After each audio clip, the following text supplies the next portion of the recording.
You've been skydiving, Louis. I've been skydiving in Mexico. Honey!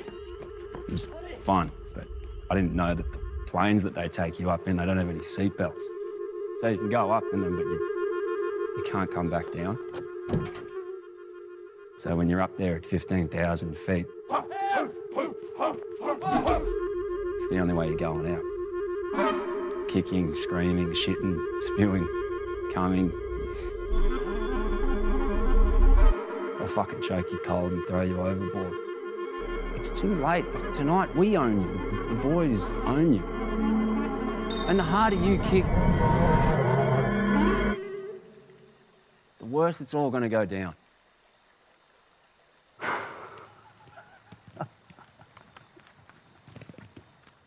So I read and I heard you as well, Jim, talk about how hard the shooting was with like weather, actors changing, funds running out.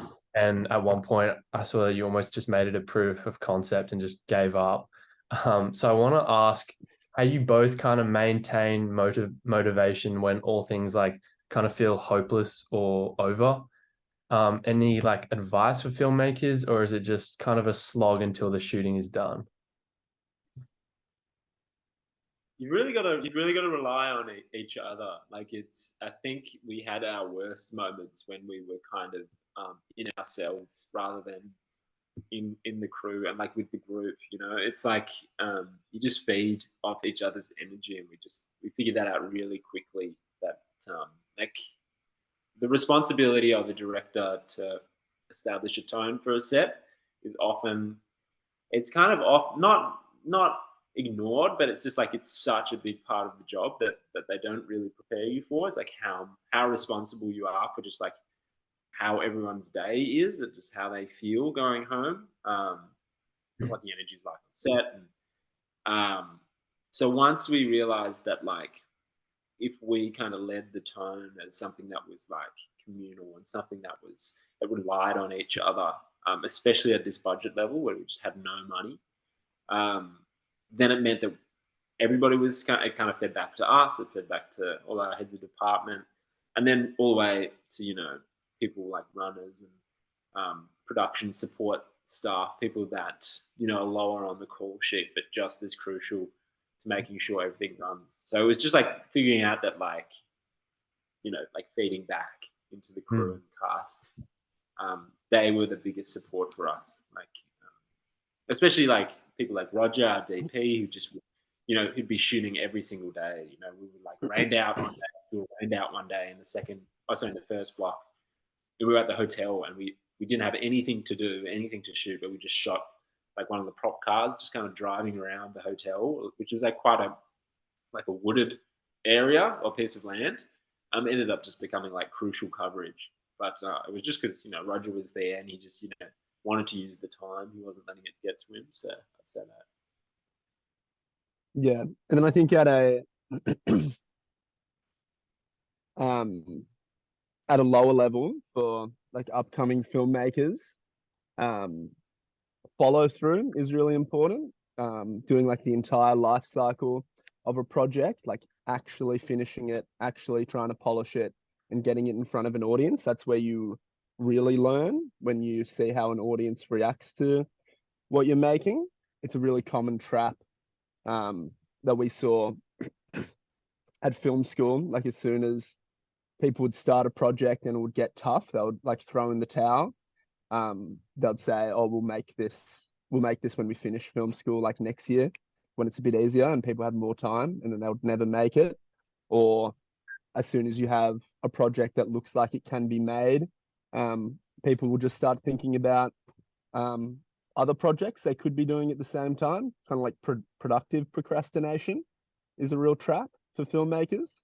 So yeah, having the discipline to write out the entire life cycle of a project and get it in front of an audience, even if you know it's not your best work, is really important.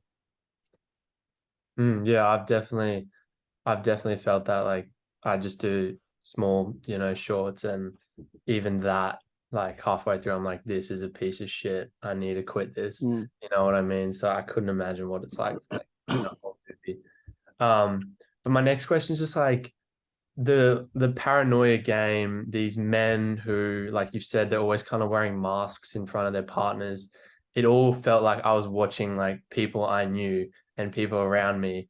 Can you kind of talk about creating these very like specific but relatable characters and moments in the film? It was all about, for us, like bringing or thinking about like the mode of the Bucks night, or bringing like a camera to the ceremony, or bringing an audience. So in the film, Irene and Charlie's part, Grace, come to a Bucks party, something they're not usually invited to, something the girls aren't usually present to, and we felt like that was enough for the characters to panic, for them to kind of reveal their paranoias, reveal their what they're self-conscious about, what they know is improper, what they know they shouldn't be doing if somebody else was to see what was going on. It was just like this kind of invasion of something that's usually supposed to be private, just kind of brings out a certain type of character, or just kind of like unveils something, I think. And that's true of a lot of things, but like a Bucks party just felt like a dramatic opportunity for what we wanted to talk about.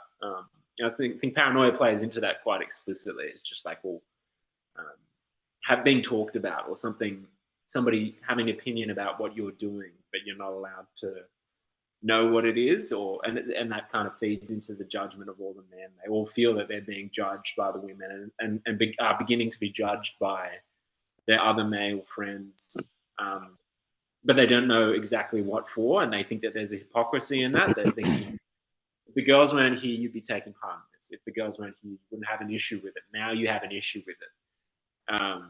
So there's that kind of hypocrisy we were really interested in, because then it asks, a man to make a very difficult decision, where it's like, well, now I have a new perspective. Now I do feel like this is uncomfortable. Now I do feel like you're doing the wrong thing. But that's just a really difficult thing to do in a social circle.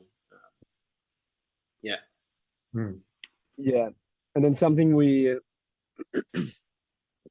also use as like a general rule of thumb when it came to constructing these characters is start with an archetype, start with the type of character where the audience will really quickly form an opinion of them and how they function within the story, but then add some kind of really dramatic contradiction in their character that really opens them up to being like far more interesting. So like Dylan, let's have him as like this party animal antagonist, desperate to just have a good time. But then also build in a contradiction that like this is a character who's like deeply, deeply sad. He's the party animal, but he's also like the most lonely out of all of these characters. Let's have the kind of archetypal like good boy Christian character Charlie, and have this real simmering like sexual frustration underneath his like pious personality, and let's make him lie. Let's just have this character always lying. Let's set up Louis, who's going to be who is like the villain in the story. He's revealed to be the villain by the end, but let's make him comparatively harmless to all of the other dudes he's around, so the audience can kind of forget about him, and be surprised by his like awful true nature. Yeah, because that moment when he says to him, like about going on the trip away together, like I just felt the whole audience like kind of like moan softly, because it just, I don't know, it just really hurt, and you could just feel everyone kind of, I don't know, feel the weight of it. And yeah, it was really impactful, like that kind of twist right at the end with his character, like how lonely he was. It was really interesting to me, because yeah, like I knew kind of that character, like I know people like that, and then that twist just, yeah, another layer. But that kind of brings me on to like my next question, which is like just like your writing process in those 6 months when you were just focusing on the script, like kind of what each day kind of looked like, if you find writing really challenging, kind of just like what like processes you have to get the script written. It's not, yeah, it's a fair, it's taken a while. So we're both writers since film school. I did kind of like the pen on paper stuff, but we do the story together. And it's taken a long time to build up kind of just a regularity of the writing. Like I remember hearing a lot in film school that you had to write every day and thinking that sounded very daunting. But it was just kind of a process of like trying to do that. And after a while, it did become a reality. So kind of right at the end of film school, I started to do that. And then I've been doing it ever since. I sort of write every day. And when we were developing this idea, there were a lot of ideas. There's always a lot of ideas. It's good having somebody like Jim where you have the relationship where it's just like, I'm constantly feeding Jim just like the shittest ideas. But sometimes they're good. Sometimes it works. Sometimes it's exciting. But there's a lot of just volume that you're going through. And then especially if there's volume and you've gone through something for like, you've gone through so many ideas for 6 months, and then you just like every week you just keep coming back to that one. It's getting further and further away, but then there's this one thing that's just been sitting with you. So that's kind of like how I think we latch onto projects. It's kind of just like there's a lot of ideas, there's a lot of just like free form kind of concepts, and it's usually generative. It's usually not in response to something that we've seen. It's more like something that we haven't seen, or something that we like to start with combinations of things as well, just like using genre in strange ways. There's a few projects where we're just like, we're really attached to them because they just feel like very, very odd combinations. But in terms of the day-to-day, it's just kind of like, there's quite a lot of drafting involved. It's just kind of like constant drafting, constant feedback. It was a strange process for Birdeater because it was such a long time before we started shooting, and like artificially, like it got delayed, and then we had the first block, and then we had to have another 6 months. But all of that time just got filled up with like more writing. You know, we were writing on the day. We wrote narration on the last day of shooting just because we felt like maybe we'll need it, which is a weird idea. We tried it didn't really work. But like it's constant. It's just like a constant thing. And then when you get the actors, you think you have like the perfect idea of what these characters are, and then you get the actors, and if they're good, they'll usually have their own opinions or really feel strongly about something, and you just can't help but get back in there again. Yeah. Actors will often see something in their character that is there, but it might be a really small part of their character that they really latch onto, and then in response will like flesh it out. Most of the day-to-day job, at least in terms of where I'm involved, is just being like available for conversation and being able to like talk through ideas and try and work out what we're really trying to say. I think a lot of the time I'm just like a sieve for ideas. Jack will throw 1,000 ideas at me, and I'll sieve through and be able to say like, oh no, this is actually a good idea because like this reason. Yeah, right. So it's just like just chipping away at it every day, I guess, is like the core part of it. It's hard. I remember I always used to get really nice notebooks. That was a big change for me, is that I realized don't get nice notebooks, get really shitty ones, because then you're not precious about what's on the page, because it's just like I just have like a Spirax, like it's just like so bad that like who cares if the first page, I'd always be so precious about what goes into a nice notebook, but it doesn't really matter. But I also like the process of writing it like physically, because you're already editing it once it, you transfer it to like digital as well. So like going from written to digital, it's already passing through one filter, and then you might edit it, or you might expand upon something like whilst you're doing that. So it's kind of forcing you to do it twice. But that's like the practical kind of thing. Hmm. So you don't like do the first draft by hand, because I've heard some filmmakers do that. It's just writing your ideas and then bringing it onto like the electronic document. Yeah, my writing's not very legible. I think if my writing was a bit more legible, I would trust myself for a handheld draft, but I don't really have a problem writing. I don't have a problem writing on a computer. I think it's fine. But it's just like, I think it's good not to be too precious, is generally. Like, I don't really care where I am. Like, I don't really need to be somewhere special. I don't need it to be a time of day. I think trying to remove those things, like, you can use them first to make it help. It's usually just quiet. It just needs to be quiet. But, like, I think depending on a certain type of day, depending on a certain type of, like, transference, it's just like, you're just setting yourself up for an excuse not to write, I think. But, Yeah. Yeah, sweet.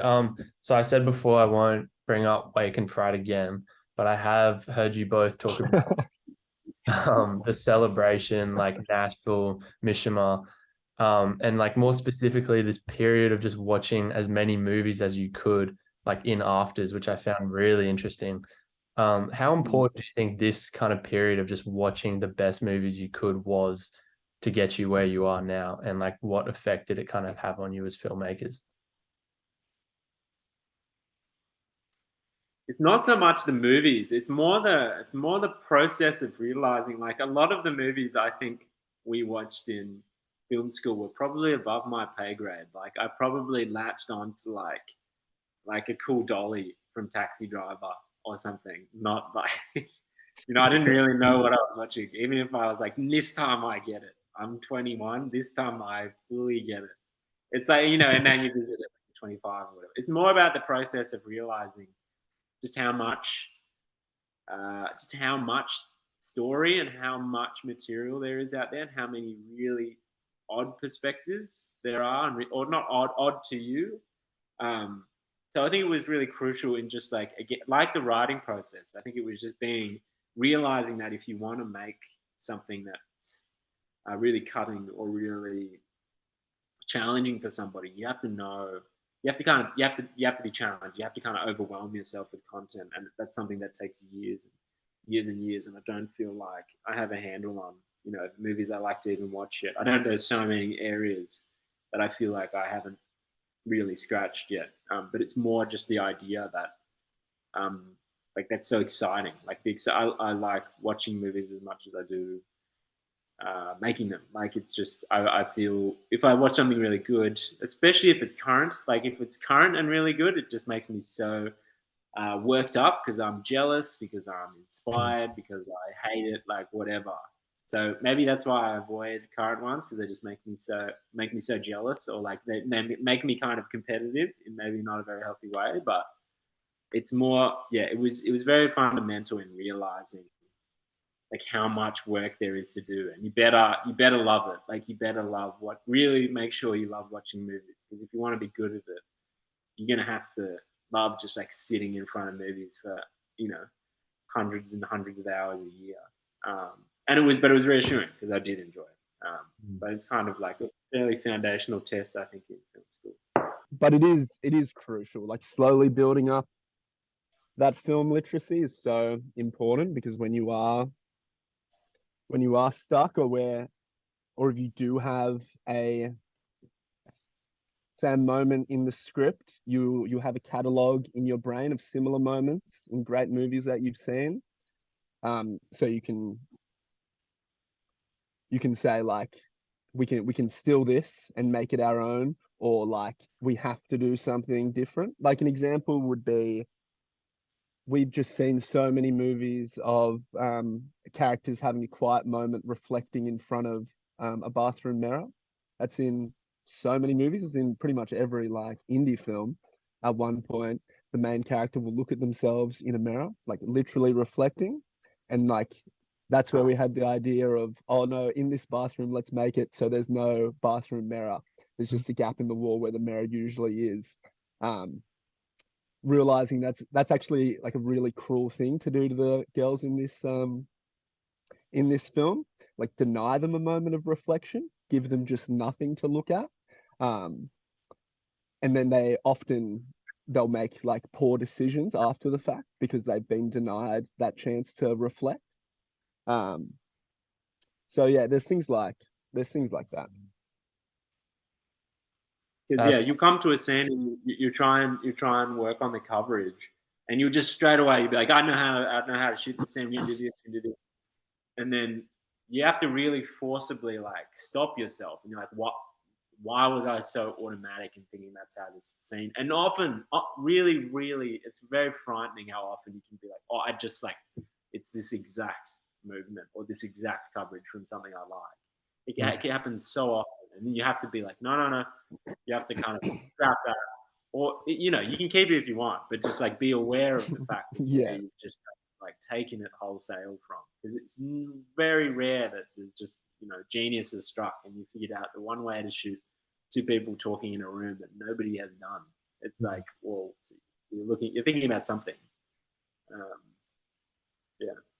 Yeah, but I also think something we're quite conscious of is having as many references as we can outside of the genre, and especially not taking references from recent films that are doing similar things, because that's when you have work that feels derivative. Like you see so many pitch decks from filmmakers where all the references are just like beautiful films that have come out in the previous 10 years.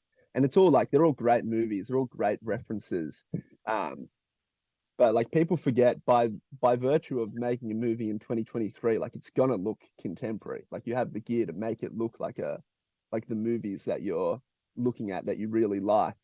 So these references aren't actually very useful. You're not gonna be able to mine anything particularly unique from, the movie that came out last year that did really well. You have to go further back. Have references far enough from the story you're making that by the time they get into your story, it becomes a new thing. So people say that like Birdeater feels really original, even though like so much of it is stolen. But I think it's because we stole from movies that people haven't seen or movies that came out a while ago.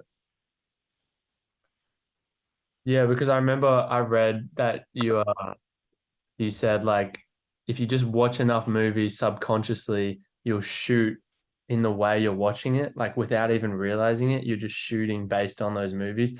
And yeah, that's why I asked the question, because it was just so fascinating to me, because I never thought of it that way. And it's tough as well, because I think it is a question people in film school need to ask themselves. It's like, if you want to make long form narrative content, short form, whatever, if you want to make narrative content, it's like on screen, like do you like movies? Do you watch movies? Are you like, and it can come down to like brass tacks. Like, do you watch? How many movies do you watch? Like, but it sounds so gatekeeping, but it's not. It's kind of just like, but do you like doing this? Do you like just, because it's just gonna be so much harder. Like, I haven't met anybody that I'm like, you love to make movies, but you just don't want to watch them. It's just like, I have not met that person. So it's a tough conversation that people need to have with themselves in film school. And that's why you're there. It's like you're trying to discover. And it may not even be film. Like there are filmmakers who, like, I do believe don't watch films, but they've also had visual arts career for like 40 years, or they've read more books than I will have in 12 of my lifetimes. It's like they're overwhelmed in some other area, but it's like they are passionate about something. They're living permanently in some kind of art form. It's just like, and that's like being felt on the screen. And then I just want to kind of go into like advice you both have, because I know Jim said like if you just keep making stuff, eventually it's gonna look like what you watch, you know what I mean? So I just wondering if you had any like specific advice about that period where like it feels like no one's kind of paying attention to what you make, and the shorts aren't looking like the things you watch, you know what I mean? Like, yeah, that kind of, those first few years when you start off where it's just not where you want to be. Well, that's just like the volume point, right? It's just like, that's because there's two different questions. It's like, well, that's the volume thing. It's like, it's not looking like how you want, or it's not how you're picturing it is not materializing. And that is, I think that's just like a method thing, or like a form thing, where it's like you just need to practice, you need to get good at it. But there'll be a day where like you have, you know, a short film or whatever, and it is, you know, verbatim, or it's very, very close to what you picture. Maybe it's even better. Maybe it's, you know, but it is a really, really accurate translation of what you wanted to happen, or what you wanted it to sort of form as. But then you have to ask yourself a different question, which is like, do I care about it? Like, now I've done that, like I've been able to do that, but like, is it worth anything?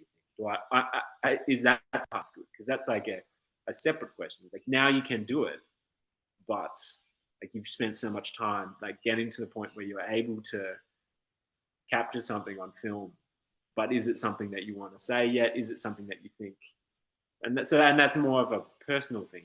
I think that's more of like a personal philosophy, or like, that's the thing where people will say, you know, you need to actually just like live a little bit, or you just need to, you need to have something to say, or you need to have a really strong perspective about something. That's like the separate thing. So there's kind of two separate channels, I think. And it's like, I think you can kind of focus on when you're really young, I think, or like when you're young, it's a good time to just figure out how to make films, how you want to make films. Or it's that kind of getting something to look and feel like exactly like you wanted it to, because that will happen. I think that always will happen. You'll get to a point where it's exactly what you wanted, but then be aware that like you're going to have a harder challenge next time, which is what do you actually want to do with it now that you can do that. And I think that is much more a challenging thing to say when, like, I don't think I'm there yet. In terms of like having full control over what you know I want to write or what I want to say. I think it's a little bit more distant. Like, I don't like to lead with theme and stuff in treatments. I like to write it first and just kind of believe that there's something instinctive happening first, and then try and figure it out. Try and kind of, it's so crucial to the film, but like figure it out later. But yeah, they're kind of, I think, see them as kind of separate challenges. I think it makes them a little bit less daunting, I think. Yeah. And then from maybe a more practical perspective, it is easy to get caught up when you're a struggling filmmaker trying to make a name for yourself. There's the trap of filmmaking success be like the well you draw on in terms of where you get your like joy in life. I think the challenge is like, what can I do in my life to be happy as a struggling filmmaker? Because if you're not happy as a struggling filmmaker, you're not going to be happy as a successful filmmaker. Like getting good reception to a movie, like I think everyone is very surprised at how little that kind of changes in terms of your like self-perception and like how happy you are in life. Like, it is just kind of like fairy floss. It just like disappears so quickly. So yeah, I think working out how you can be a happier person, irrespective of your success, is probably like the most important piece of advice. And it will also make you better to work with. People will like working with people, will like working with you more if you're just like an interesting, like satisfied person that has a life and has things they care about outside of film. And yeah, it's such an ongoing. You can't. There was a big trap in film school where people felt like their third year film was going to be like was going to be the best thing that they could. They're peaking. It's all coming to a head. This is my calling card. It's going to be like the ultimate short film. But they all to see it as like a process. Just, you know, it's something that's going to take so long. And we're always talking about, you know, we're always thinking like the next step. We're always thinking so far ahead that like, and it's such a long process making a feature, especially, you know, 3 years of your life. That by the time you get to the end of it, you're so excited by what you've done, but also about what you want to do next. It's not like you finish it and you're like, you've taken a chunk out of yourself and you've just put it down and you're just waiting for everybody to recognize it. It's like you've forgotten about it, or you're not forgotten about it. You're not forgotten about it. You're just looking so far ahead that it's always about the road. Yeah, no, that's really good. That like helps a lot because, yeah, I know personally I'm always just, I don't know, I get very caught up in like waiting for some type of reaction and what's next type of mentality. Just before this meeting ends, I just got one last quick question. So just in the last 5 years, like it feels like Australian films are kind of changing, especially with like Birdeater, Talk to Me and everything. I was just wondering your perspective on where it's kind of going and kind of what you want to see, if you can just quickly summarize that. I'm feeling generally very optimistic about the state of Australian cinema. It might be because I've been exposed to more filmmakers in the last year releasing Birdeater, meeting a bunch of directors and like aspiring filmmakers at festivals who are all hungry, and so many of them have really interesting things to say. Yeah, I think there's a general trend of filmmakers playing with genre, and there is less of there seems to be like less of a real hunger to make like a straight drama or a straight comedy or a straight horror. People kind of collecting from different places, and it's making for more interesting films. So that's a trend I definitely want to see continue. I'd like to see something that we didn't do, but it's shoot more stuff in cities. Like we always, maybe it's like a self-defense thing, but we push our movies away. Like we push them out somewhere where there's nobody else. Like it's always in the middle of nowhere. And I just want to see, like there was a film festival here called Bondi Wood, where they were showing old films that were shot in Sydney. And I went to a few and I was so excited. And these are these like random films from 1970, just because, and there's so many people there because they're just starved of like a movie in Sydney, like irrespective of if it was good. It's just, so I just thought, yeah, very simple, demand. I want a good Sydney drama would be nice. It doesn't need to be anything else. Just very plain drama set in Sydney. I'll be happy. I think. I don't need. No, I feel very excited. Like Jim's saying, there's so many young filmmakers coming up. I'm trying to remember. There was a 19-year-old filmmaker, and they've made like so many features. Alice McKay, and they've made like 8 films or something, or 9 films, and they're just pumping them out. And they're 19 years old, and they're just these crazy like queer horror like mashups.